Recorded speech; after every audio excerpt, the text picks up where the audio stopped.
आपके गुलाब के फूल का साइज़ छोटा निकल कर के आता है। आपका जो गुलाब है वो हाइब्रिड वैरायटी का है, यानी कि इंग्लिश गुलाब है।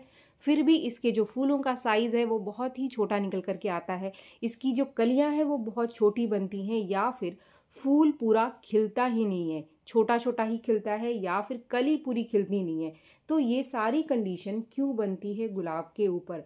गुलाब का जो फूल है वो बड़ा क्यों नहीं खिल रहा है? तो friends, welcome to my channel green house. और आज का जो हमारा पौधा है वो है गुलाब का पौधा। और आज का जो टॉपिक है कि गुलाब के फूलों के साइज़ को कैसे बढ़ाया जाए। अगर गुलाब के फूलों का साइज़ छोटा निकल करके आता है तो इसके पीछे क्या कारण है और इसको आप कैसे ठीक कर सकते हैं। तो फ्रेंड्स, सबसे पहला पॉइंट होता है कंडीशन और सीज़न। यानी कि हर पौधे की जो फ्लावरिंग होती है उसके लिए सीज़न बहुत इंपॉर्टेंट होता है। कोई भी फूल सोचो आपकी किसी भी महीने में खिल जाएगा, तो ऐसा नहीं होता है। इसके लिए एक सही समय होता है, सही टेम्परेचर होता है। इसी तरीके से गुलाब का जो हमारा पौधा है ऐसे टेम्परेचर में बहुत ही बढ़िया फ्लावरिंग करता है, जब ना तो बहुत ज़्यादा गर्मियाँ हैं और ना ही बहुत ज़्यादा सर्दियाँ हैं। तो ऐसे महीने जो हमारे देश में ऐसे महीने हैं जैसे कि सितंबर के बाद गुलाब अच्छी फ्लावरिंग करना शुरू कर देता है, यानी कि अक्टूबर और नवंबर में काफ़ी बढ़िया फ्लावरिंग करता है। जैसे जैसे सर्दियाँ बहुत ज़्यादा बढ़ जाती है, एक्सट्रीम हो जाती है, बहुत ज़्यादा कोल्ड हो जाता है, तब भी गुलाब अच्छी फ्लावरिंग करता है। लेकिन इसका जो सीधा सीधा असर है वो फूलों के ऊपर, कलियों के ऊपर दिखाई देता है, इसके साइज के ऊपर दिखाई देता है। लेकिन अगर अक्टूबर नवंबर में आपके गुलाब के फूलों का साइज बहुत छोटा निकल करके आ रहा है तो फिर आपको इस समस्या को ठीक करना पड़ेगा। अब जो दो और महीने जैसे कि अप्रैल और मार्च का ये जो महीना है, इस समय भी गुलाब बहुत ही बढ़िया फ्लावरिंग करता है और फूलों का जो साइज है वो पूरा निकल करके आता है। तो ये जो मैंने आपको समय बताया, अगर इस समय भी आपका गुलाब अच्छी फ्लावरिंग नहीं कर रहा है या फिर फूलों का साइज छोटा है तो समस्या आपके पौधे के साथ है, आपको उसके ऊपर कुछ काम करना पड़ेगा। तो फिर मौसम में जो बदलाव होता है वो फूलों के साइज़ के ऊपर सीधा सीधा दिखाई देता है।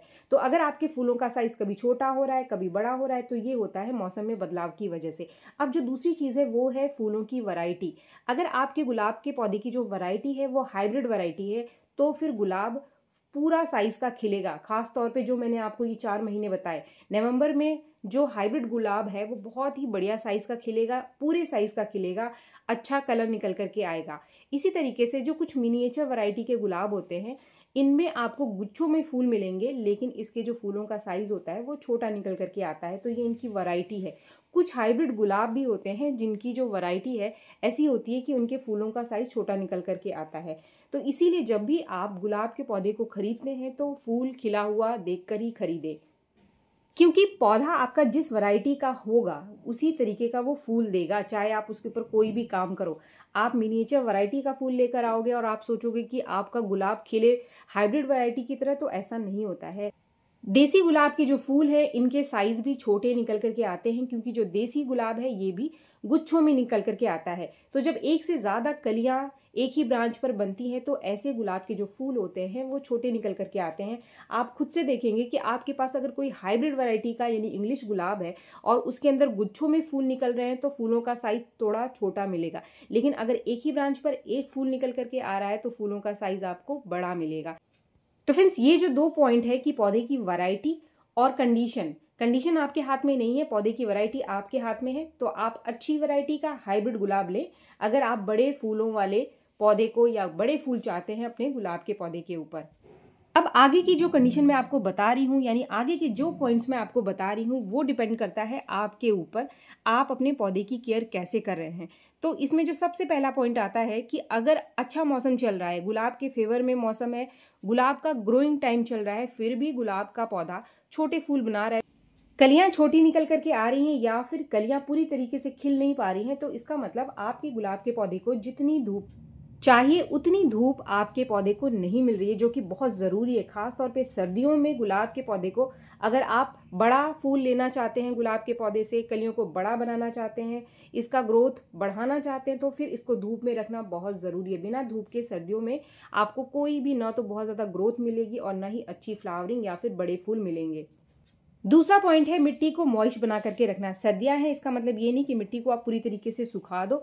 मिट्टी में अगर मॉइस्चर की कमी रहेगी तो कलियां छोटी निकल करके आएंगी और फूलों का साइज भी आपको छोटा मिलेगा। तो इसके लिए आप पानी का विशेष रूप से ध्यान रखें और साथ में महीने 2 महीने में एक बार मिट्टी में आप कंपोस्ट ज़रूर डालो। कंपोस्ट नमी को बना करके रखता है, तो कंपोस्ट आप कोई भी डाल दो, वर्मी कंपोस्ट या फिर गोबर की खाद। इन दोनों में से कोई नहीं है आपके पास तो आप पत्तों की खाद दे सकते हो अगर आपके पास है। आपने घर में किचन वेस्ट से बना रखा है खाद तो आप उसको भी दे सकते हो, या फिर आप चाय की पत्ती का, जो सूखी चाय की पत्ती होती है, धोकर सुखाकर उसका इस्तेमाल रेगुलर करो तो भी मॉइस्चर बना रहता है और इससे फूलों का जो साइज़ है वो आपके पौधे में बड़ा निकल करके आएगा। इसके बाद जो गलती आप करते हैं जिसकी वजह से आपके पौधे की जो कलियां हैं वो छोटी बनती है, वो है आपका प्रूनिंग करने का गलत तरीका, पौधे की कटाई छटाई करने का गलत तरीका। जब भी आपके गुलाब के पौधे के अंदर फूल सूखते हैं तो फूल खुद ही गिर जाता है सूख करके, लेकिन आपको इसका इंतज़ार नहीं करना है कि फूल खुद ही सूख करके गिरेगा तो फिर कलियां अपने आप ही आ जाएंगी। अगर ये कंडीशन आप छोड़ देते हैं इसी तरीके से तो जो ब्रांच निकल करके आती है वो छोटी निकल करके आती है। तो इस तरीके से कभी भी आपको नहीं इसको काटना है, हमेशा आपको इसको सही तरीके से 3 पत्तों के नीचे से काट करके निकालना है। अगर आप इसको नहीं काटोगे तो जो खुद से ब्रांच निकल करके आएगी वो बहुत ही कमज़ोर ब्रांच होगी और आगे जाकर उसके ऊपर कलियां बनने की जो संभावना है वो कम रहती है। अगर कली बन भी गई तो ये जो कली है वो बहुत छोटी बनेगी और फूलों का साइज आपको छोटा मिलेगा। तो हमेशा सही तरीके से प्रूनिंग करें। जो 5 पत्तों के नीचे से ब्रांच निकल करके आती है वो ज़्यादा मोटी ब्रांच निकल करके आएगी, ज़्यादा खाना पानी ऊपर लेकर के जाएगी तो कली बड़ी बनेगी। और कली अगर बड़ी बनती है, साथ में आपने इसको अच्छी धूप में रख दिया, तो फिर आपका पौधा 100% बड़े बड़े फूल बनाएगा। छोटे फूल कभी भी निकल करके नहीं आएंगे अगर सीज़न गुलाब के फेवर में है। इसके बाद आता है हमारा आखिरी पॉइंट कि वो खाद कौन से हैं जो कि गुलाब के फूलों के साइज को बड़ा बनाने के लिए मदद करते हैं। तो सबसे पहला पॉइंट आता है कि नाइट्रोजन आपके पौधे के अंदर अच्छी मात्रा में होनी चाहिए, जिसके लिए आप कंपोस्ट ज़रूर डालें, जो कि मैंने आपको पीछे बताया। कंपोस्ट डालने से पौधे की मिट्टी में फर्टिलिटी की कमी नहीं आती है, ना तो मॉइस्चर की कमी होती है और ना ही नाइट्रोजन की कमी पौधे के अंदर आती है। अगर आपके पास कंपोस्ट नहीं है तो फिर चाय की पत्ती का खाद आप ज़रूर डालें ताकि नाइट्रोजन भरपूर मात्रा में आपके पौधे को मिले। फास्फोरस की कमी को पूरा करने के लिए आप महीने में कम से कम एक बार कोई एक ऐसा खाद ज़रूर दो जिसके अंदर अच्छी मात्रा में फास्फोरस हो।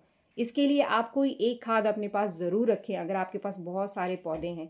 इसके लिए आप बोन मील का इस्तेमाल कर सकते हैं, या फिर जो लोग बोन मील का इस्तेमाल अपने पौधे के अंदर नहीं करना चाहते हैं वो डीएपी का इस्तेमाल कर सकते हैं। डीएपी एक बहुत ही बढ़िया सस्ता सोर्स है फॉस्फोरस का और इससे नाइट्रोजन भी बहुत अच्छी मात्रा में मिल जाती है। तो डीएपी यानी डाई अमोनियम फॉस्फेट ज़्यादा नहीं देना आपको, नाप करके आप 10-12 ग्रेन्यूल 15-20 दिन के अंतर पे दे दो, या फिर 1/4 चम्मच महीने में एक बार दे दो, गुलाब को काफ़ी है। गुलाब में फास्फोरस की कमी नहीं आती है। इसके बाद जो सबसे इम्पॉर्टेंट चीज़ है जो कि गुलाब को सबसे ज़्यादा चाहिए होता है फूलों के चटक रंग के लिए, कलियों को बड़ा बनाने के लिए, या फिर फूलों का साइज़ बड़ा करने के लिए, या फिर फूलों को ज़्यादा दिन तक खिलाकर रखने के लिए, वो जो एक चीज़ है वो है पोटाशियम। पोटाशियम यहाँ पर सबसे बड़ा रोल प्ले करता है फूलों के साइज़ को बड़ा करने के लिए। अब इसके लिए जो सबसे बढ़िया सॉल्यूशन होता है ना, हमारे घर के किचन में ही है। हमारे आसपास किचन में कुछ ऐसी चीज़ें निकलती हैं, कुछ ऐसे छिलके निकलते हैं जिनके अंदर बहुत अच्छी मात्रा में पोटाशियम पाया जाता है, जैसे कि प्याज के छिलके, लहसुन के छिलके, या फिर केले के छिलके, जिसमें सबसे बेस्ट सोर्स होता है वो है केले का छिलका। इससे बढ़िया कोई सोर्स नहीं हो सकता। अगर आपके पास केले के छिलके ना हो तो आप आलू के छिलके का इस्तेमाल भी रेगुलर करेंगे अगर हर 10 दिन पर 15 दिन पर एक बार, तो गुलाब में ये जो फूलों के साइज़ का छोटा होना है ना वो कभी भी नहीं होगा। ये जो छिलके मैंने आपको बताए, जितने भी नाम मैंने आपको बताए, चाहे केले का छिलका है, चाहे आलू का छिलका है, या फिर प्याज का छिलका, इनको आप सुखा करके इसका पाउडर बना करके 2 से 3 चम्मच 15 दिन में एक बार दे सकते हैं। अगर आप इसका पाउडर नहीं बना पा रहे हैं तो फिर आप इन छिलकों को भिगो करके रख दो कम से कम 1 दिन के लिए, और अगले दिन इसका जो पानी बनता है इसको छान करके अपने पौधे के अंदर डाल दो। अगर आप लिक्विड का इस्तेमाल करते हैं तो कम से कम 10 दिन में एक बार ज़रूर डालें, क्योंकि ये जो खाद मैं आपको बता रही हूँ बहुत ज़्यादा स्ट्रॉन्ग नहीं होता है, बहुत ज़्यादा हैवी फर्टिलाइज़र नहीं है। लेकिन हमेशा ध्यान रखिए कि जब भी आप इस तरीके के होममेड खाद का इस्तेमाल करते हैं सूखी मिट्टी में ही इस्तेमाल करें। अगर आप पाउडर बना करके देते हैं तो रिज़ल्ट आपको ज़्यादा अच्छा मिलेगा। इसमें आपको थोड़ी-सी मेहनत करनी पड़ेगी, लेकिन इस खाद को अगर आप लगातार अपने गुलाब के पौधे के अंदर देते हैं, जैसे कि केले के छिलके जो निकलते हैं आप इसको धूप में सुखा लो आप, सुखाकर कुछ इस तरीके से जब ये अच्छे से सूख जाए तो इसको ग्राइंडर मिक्सर में पीस करके इसका पाउडर बना लो और फिर इस पाउडर का इस्तेमाल आप अपने पौधे के अंदर करो। केले के छिलके का इस्तेमाल आपके गार्डन में जितने भी फ्लावरिंग प्लांट सब में आप केले के छिलके का फर्टिलाइज़र इस्तेमाल कर सकते हैं और अपनी फ्लावरिंग को बढ़ा सकते हैं। केले के छिलके में बहुत अच्छी मात्रा में पोटाशियम के साथ-साथ फास्फोरस भी पाया जाता है और भी बहुत सारे ऐसे न्यूट्रिशंस हैं जो पौधों के लिए चाहिए। तो फ्रेंड्स, इस तरीके से अगर आप इन सारी बातों का ध्यान रखते हैं तो अगर सीज़न जो है इस समय बहुत ही बढ़िया चल रहा है गुलाब के लिए, आपके गुलाब का जो फूल है ना वो बहुत बड़ा निकल कर के आएगा, बहुत बड़ी कली बनेगी और आपका पूरा गार्डन गुलाब के फूलों से महक उठेगा। तो उम्मीद है वीडियो आपको पसंद आया होगा। वीडियो अगर आपको पसंद आया तो एक लाइक ज़रूर करें और मेरे चैनल को आपने अब तक सब्सक्राइब नहीं किया है तो मेरे चैनल को सब्सक्राइब भी ज़रूर कर लें। मिलते हैं मेरे नेक्स्ट वीडियो में, तब तक के लिए थैंक यू।